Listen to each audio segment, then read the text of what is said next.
God's Word. Today's reading, Exodus 6, Job 23, Luke 9, and 1 Corinthians 10. We're going to start in Job 23 and then conclude our time together in 1 Corinthians chapter 10. So Job 23, Job is in this back and forth with his friends, and generally we just look at the friends and dismiss everything, but actually if you read through it, there are good things that they say. But here, Job 23, Job is responding, and he's kind of wondering where God is in all this, right? Because after a while, when you're stuck, when you're in the midst of the storm, that's what you want to know. Where's the Lord? And we don't always see. We don't always understand. We don't always know how God is working in our situation. And so just a couple of the verses here in Job 23. Let's start with verse 2. Today also my complaint is bitter. My hand is heavy on account of my groaning. Oh, that I knew where I might find him, that I might come even to his seat.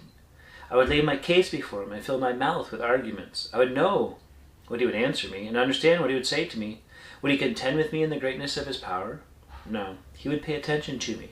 And there an upright man could argue with him, and I would be acquitted forever by my judge. He's like, where is he? If I could just get before him, I know he would be honest with me. I know I could talk to him. Behold, I go forward, verse 8, but he is not there. And backward, but I do not perceive him. On the left hand, when he is working, I do not behold him. He turns to the right hand, but I do not see him. But he knows the way that I take. When he has tried me, I shall come out as gold. My foot is held fast to his steps. I have kept his way and have not turned aside. I have not departed from the commandment of his lips. I have treasured the words of his mouth more than the portion of food. But he is unchangeable, and who can turn him back? What he desires, that he does. For he will complete what he appoints for me, and many such things are in his mind. He knows the way that I take. When he has tried me, I shall come out as gold. What a great sentiment of faith, of trust, that as he's looking for God, he's not seeing him work wherever he's turning.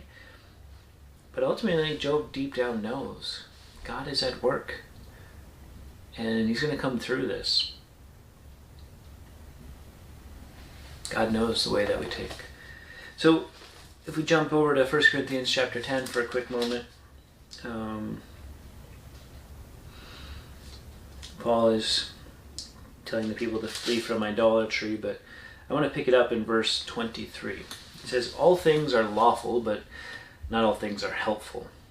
All things are lawful, but not all things build up. Let no one seek his own good, but the good of his neighbor.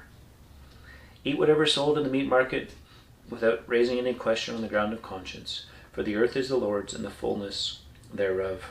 And so he's talking here about liberty and the freedom we have in Christ, and don't be so bound to the law that you're going to offend someone. But if you think we do, is helpful or is building up. We're supposed to seek not our own well-being, not our own goodness, but that of our neighbor.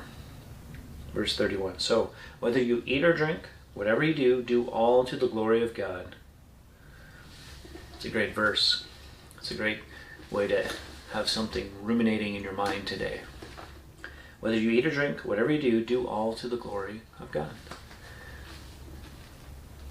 What if that was just ever present in our minds, right? As we go about our day and our work, our play, our meals, our times of relaxation, whatever we're doing, that our heart's desire would be to do all to the glory of God. We're not going to do it perfectly, but that would sure solve a lot of the issues of our life. If we went for God's glory and not for our own. We went to serve others, not ourselves. Keeping things in perspective.